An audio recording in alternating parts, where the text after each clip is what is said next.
Un abrazo para vos allá en donde estés y el día en que estés escuchando esto.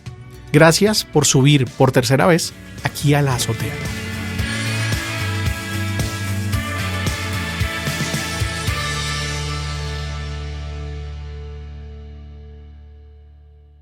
Intentar contar algo de la historia que nos hace ser cristianos es a la vez una tarea y un atrevimiento.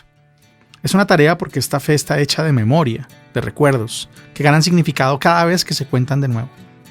Y si esta memoria nos recuerda quiénes somos y quién es ese al que llamamos Dios y Padre, entonces la tarea ha sido bien hecha. Es un atrevimiento porque no tenemos una única versión de una única historia, sino el eco de cientos de voces de mujeres y hombres que han confiado en ese Dios y lo han vivido y lo han contado a su manera. Y contar lo que ese eco significa para mí, aunque no solo para mí, supone aclarar y reconocer que también tiene otros significados para otras personas. No intento entonces decir cómo fue, sino cómo se ve desde aquí. Esta no es la historia. Esta es una de las versiones de la historia.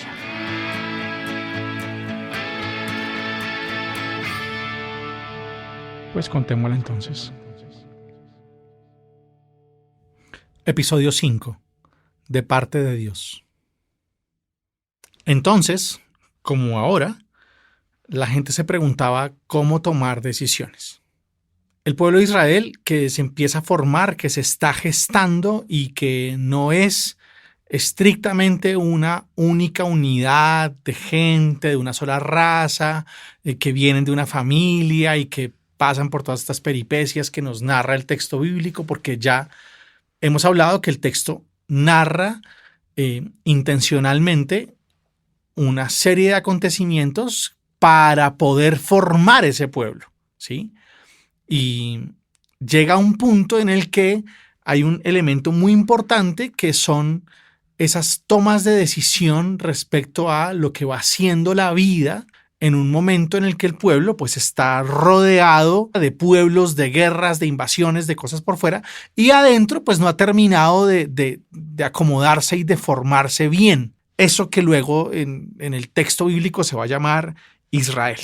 Y cuando se empiezan a preguntar cómo tomar decisiones, pues surge una cosa muy interesante que nos pasa a los seres humanos y que es bastante extraña, y es las increíbles e impresionantes ganas que nos dan de obedecer a alguien. O sea, hay una cosa que es muy, muy difícil de comprender en la pulsión de libertad del ser humano, y es cómo rápidamente es reemplazada por una pulsión de obediencia, en el sentido de que sea otro el que tome las decisiones y me diga lo que yo tengo que hacer, porque es más fácil, mucho más simple que ponerme yo a pensar y a calcular y a medir y los riesgos y qué pasa si esto y las consecuencias. No, a mí que me digan y ya. Y esa como mentalidad un poco de alguien que obedece, esa mentalidad un poco como de alguien que está sometido jerárquicamente, pues aparece para Israel en la forma de la pregunta por el tipo de gobierno. Aquí hay una cosa, un elemento muy importante que tiene que ver con el desempacar, y es cómo funciona un poco la política en aquella época y cómo funciona la política, pues todavía incluso en muchas partes, pero digamos que no hay una conciencia territorial de los estados. No es como ahora que hay como unas fronteras muy claras y el punto tal del meridiano tal, no, sino que básicamente lo que pueden controlar los imperios son las ciudades y los caminos. Si vos no estás metido en una gran ciudad ni estás pasando por un camino, más o menos puedes hacer lo que tú quieras, ¿sí? No hay un real control territorial, una expansión territorial de ningún, llámese país, porque no existen todavía países exactamente, pero de ningún pueblo, de ningún gobernador, de ningún emperador, de ningún rey, de ningún nada. ¿Qué gobiernan? Las ciudades y lo que tienen cerquita de las ciudades y los caminos de ciudad a ciudad. Los pequeños caseríos difícilmente les interesan, y lo que está perdido de los caseríos pues menos todavía. Entonces aparece esta necesidad de revisar cómo vamos a vivir y cómo vamos a tomar estas decisiones de lo que nos pasa a todos, ¿sí? Y entonces ahí aparecen las decisiones personales, que son un poco esta idea de cómo conduzco yo mi vida, ¿sí? En las que también se pasa muchas veces por estas ganas de obedecer, por estas ganas de que por favor alguien más que me diga y alguien más que me resuelva. están las decisiones relacionales, las del tú y yo, las del nosotros, las del él y el vecino, él y la esposa, ella y su esposo, él y los hijos, él y los del barrio.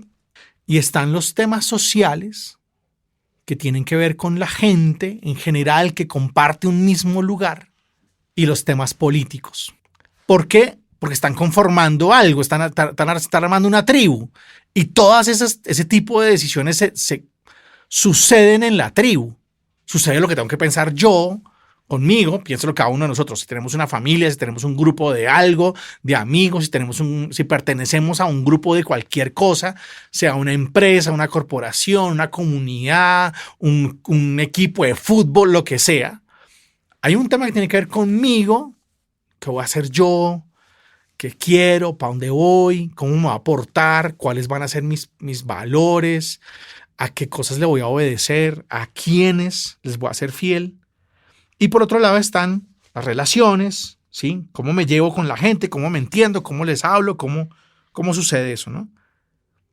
Y también qué hacemos con el otro, qué hacemos con el otro equipo, qué hacemos con el árbitro, qué hacemos con el vecino, qué hacemos con la basura de la cuadra, qué hacemos con... Ahí hay un tema que pasa un poco por esto que llamamos lo social, ¿no? Lo que está ahí cerquita mío, lo inmediato. Y está el gobierno, que es quien se supone que se encarga de todo lo público.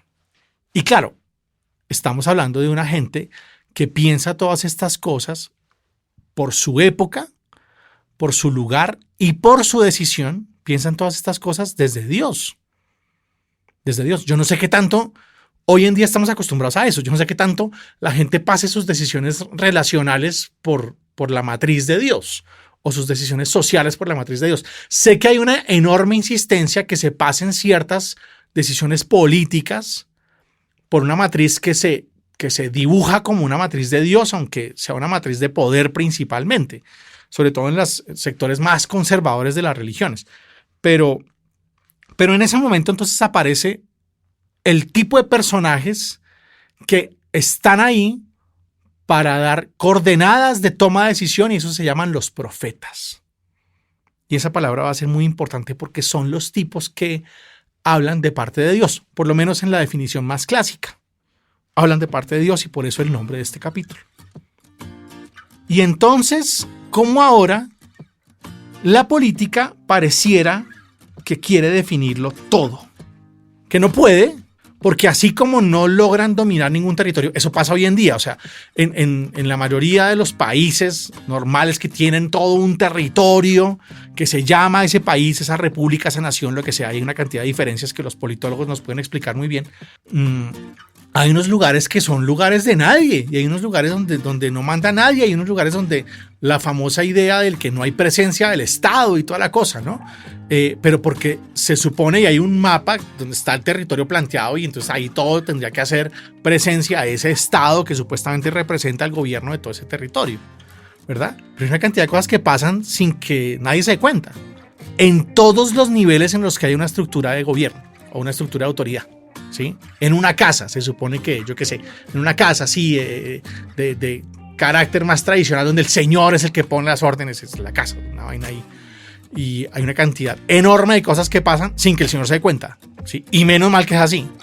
Ah, no, la que manda es la mamá. Sí, la mamá puede mandar todo lo que ustedes quieran, decir cosas, y hay una cantidad de cosas que pasan en ese hogar sin que la mamá se dé cuenta. Pues, aunque la política tiene la intención de definirlo todo, no sucede del todo de esa manera. Y la Biblia está atravesada por ese tipo de intenciones políticas. Y por eso es un libro altísimamente político. No tanto porque defina cómo debe gobernarse y cómo deben hacerse las políticas públicas y quién debe... No. Sino porque reacciona constantemente a esos intentos de querer gobernarlo todo. Este pequeño grupo de gente, estas tribus que están intentando formarse como pueblo y de las que van a surgir todos los textos bíblicos, todos los textos que consideramos escritura sagrada, pues viven un tiempo de imperios, gente que quiere conquistar todo lo que vea, todo lo que toque la luz, como el papá de Simba, conquistas de guerras, de campañas militares, de arrasar con poblaciones de por doquier, reyes sin lugar a dudas. y se ponen y se quitan y se matan y de todo el tiempo con esta idea de un soberano. Y por supuesto, si hay un soberano, hay muchos vasallos, hay muchos obedientes a ese soberano. Y entonces a esta gente se le da porque quiere también tener un soberano. No sabemos exactamente eso cuándo pasa. La Biblia nos cuenta una historia y esa historia es muy difícil de rastrear fuera de la Biblia. Por lo menos buena parte de lo que contiene, no hay noticias fuera de la Biblia ni de un señor que se llame Saúl, ni de un señor que se llame David, ni de un señor que se llame Salomón, ni de un señor que se llame Roboam, ni un señor, una cantidad de nombres que en la Biblia son supremamente importantes, no aparecen fuera de ahí. No son fáciles de registrar, pero la historia nos lo narra precisamente porque están intentando generar lecciones de una cantidad de cosas. Y a la par que aparece el rey, aparece el profeta. Porque el profeta cumple esta función de recordarnos cómo se toman las decisiones. Por un lado nos recuerdan que ninguna política puede gobernarlo todo, puede intentar dictar cómo se vive en todo y en cada cosa y en cada pequeño lugar donde se supone que llega esa política, porque eso es falso desde el día 1 hasta el día de hoy en el que a alguien se le ocurrió una forma de gobierno. Y por otro lado, también por el tema de lo personal, por el tema de lo que haces tú con el de al lado, de lo que haces tú con tu pareja, lo que haces tú con tu familia, lo que haces con el vecino, de lo que haces, de esas otras decisiones que no tienen que ver con la gran cosa pública, sino con estas de aquí, del espacio cortito de tu vida y de tu privacidad y también de tus relaciones más inmediatas.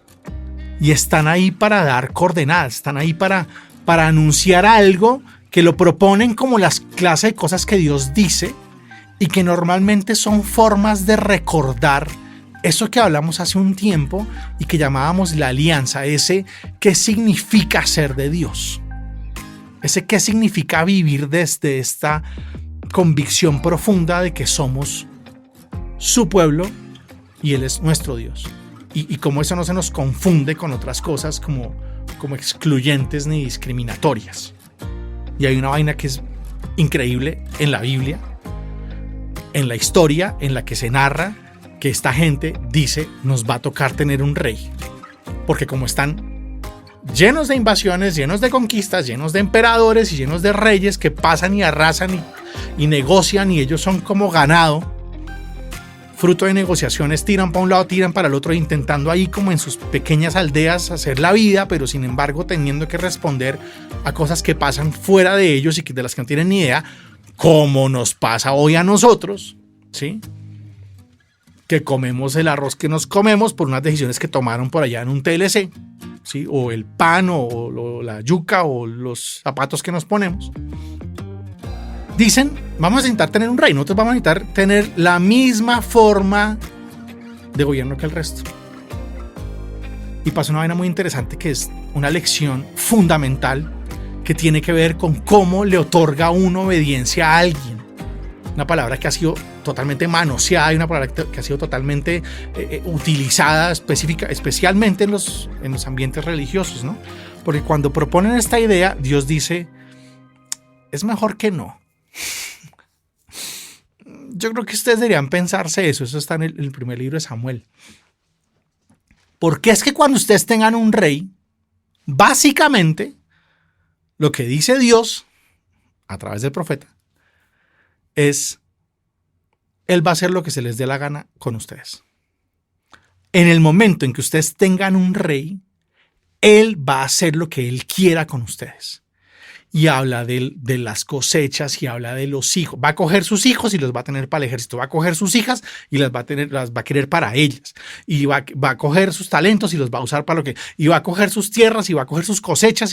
O sea, básicamente lo que Dios dice es, mire, es que cuando usted le entrega a alguien el poder de la obediencia, lo único que puede pasar es que esa persona lo use para su beneficio. Y esa es una alerta que es brutal porque es una alerta profética, es la alerta profética por excelencia.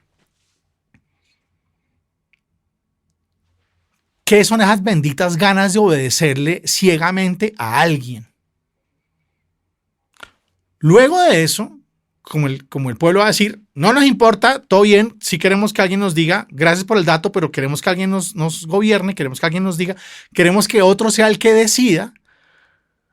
Entonces la respuesta de Dios va a ser, ok, pero yo les voy a poner al lado a alguien ahí que medianamente le ponga límites a la vaina.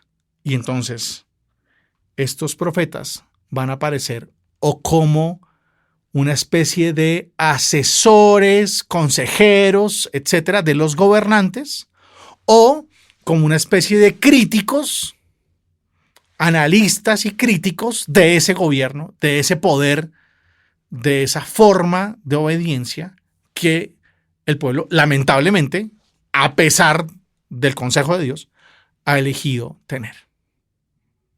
Entonces es muy interesante porque en la antigüedad todo el mundo quería tener coordenadas para tomar decisiones. Un poco como pasa hoy en día, ¿no? Que la gente quiere saber si ¿será que me cuadro con esta persona? No me cuadro con esta persona. Me enamoro, me vuelvo novio, me vuelvo esposo. Y entonces hay 1000 formas de consultar, pero mucha gente va a ver si alguien le dice el semáforo en rojo o semáforo en verde. Hágale o mejor pare. Y entonces distintas formas de premonición, distintas formas de adivinación, distintas formas de análisis, revisemos la compatibilidad, no es que él es 9 y tú eres 7, no es que eres Capricornio y tú eres, no sé, ¿sí? Y esto es viejísimo. En toda la antigüedad existe este tipo de distintas formas de visiones, de oráculos, de adivinaciones, etcétera, para tomar las decisiones.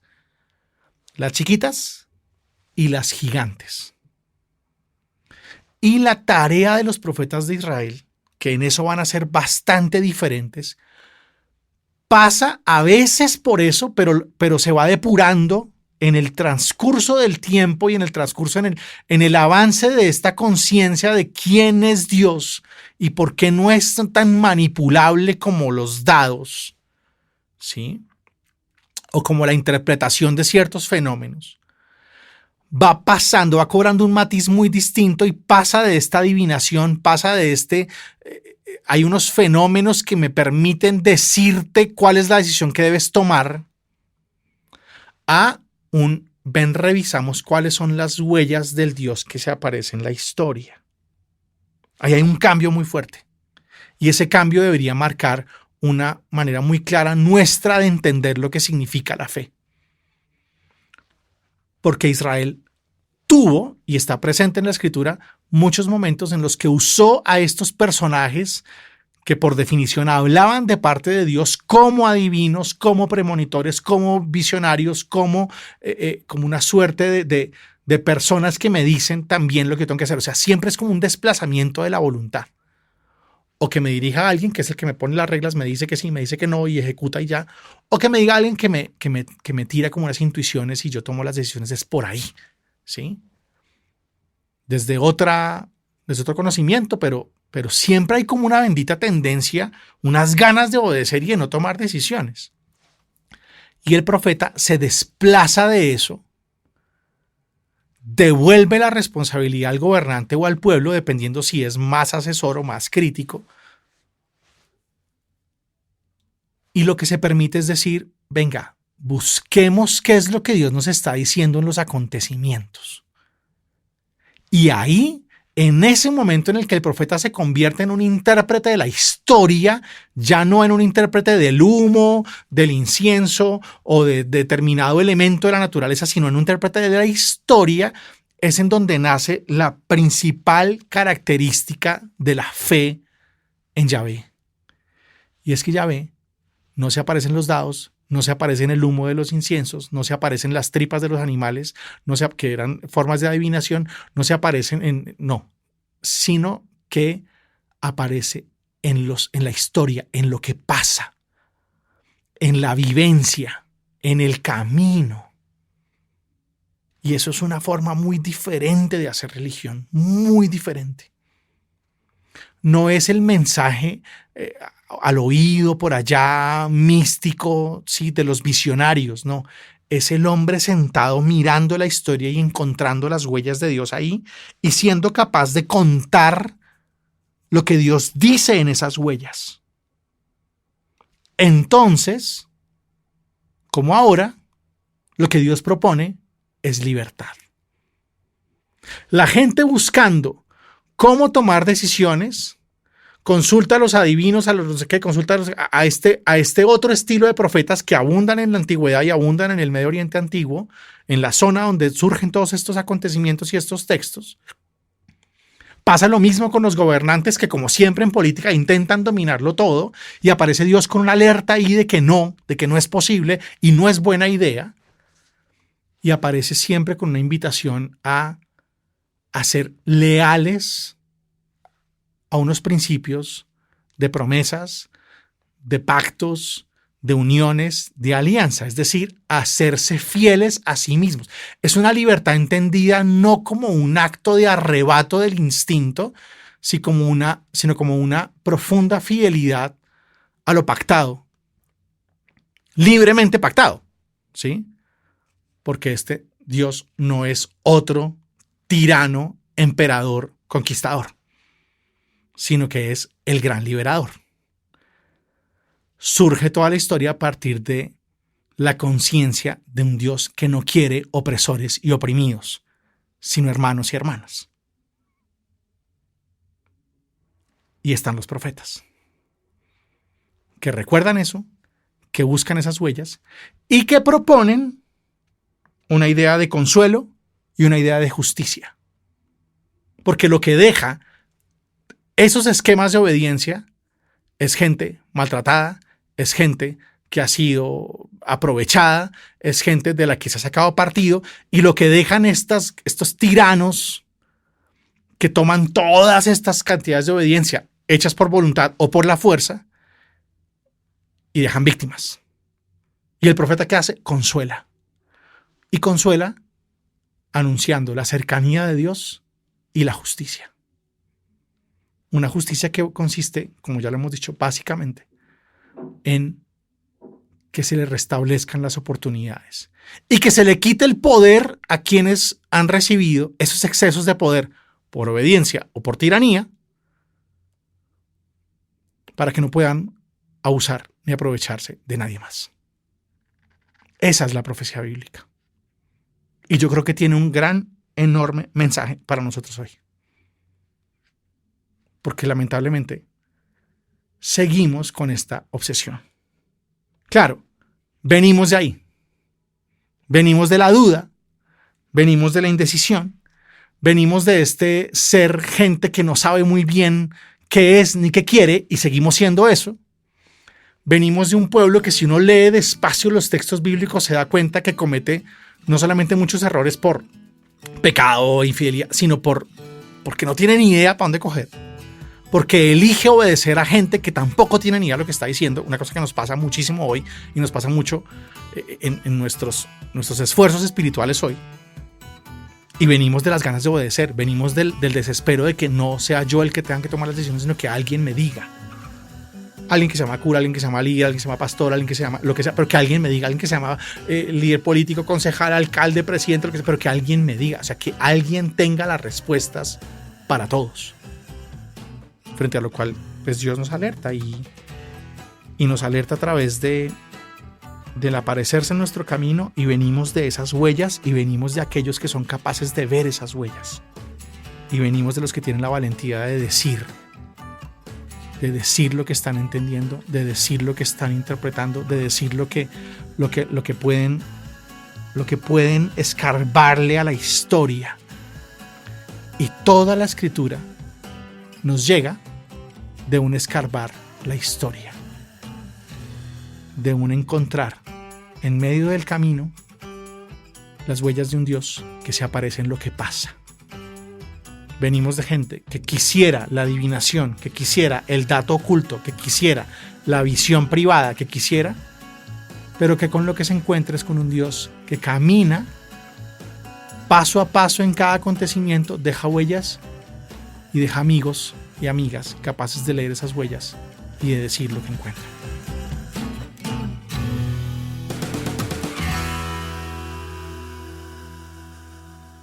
Y ahora va un salmito mío.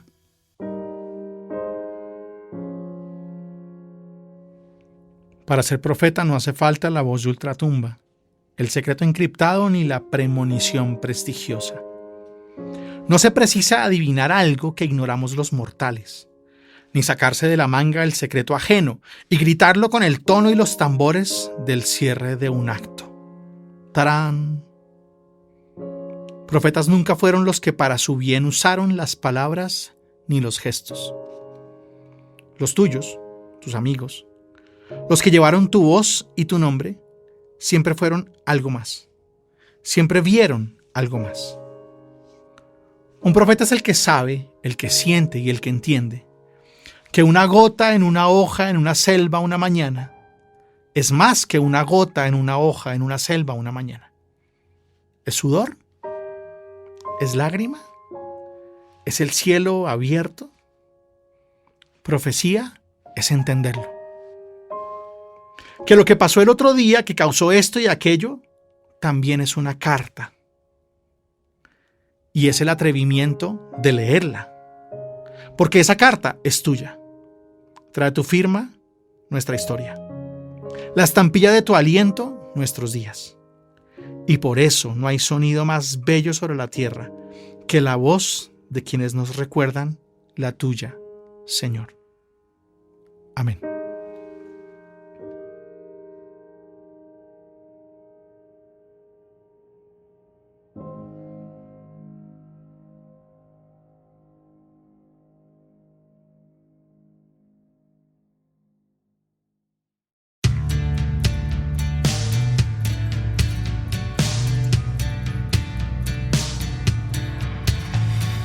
Bien, si algo de lo que aquí hemos contado tiene que ver contigo, es hora de que pienses, abraces y cuentes tu historia desde ahí.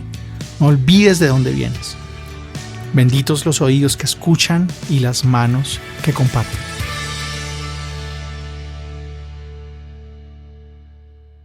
La Azotea Podcast es grabado en Almendro Producciones y es otra de estas piezas llenas del talento maravilloso de Ana Bolívar.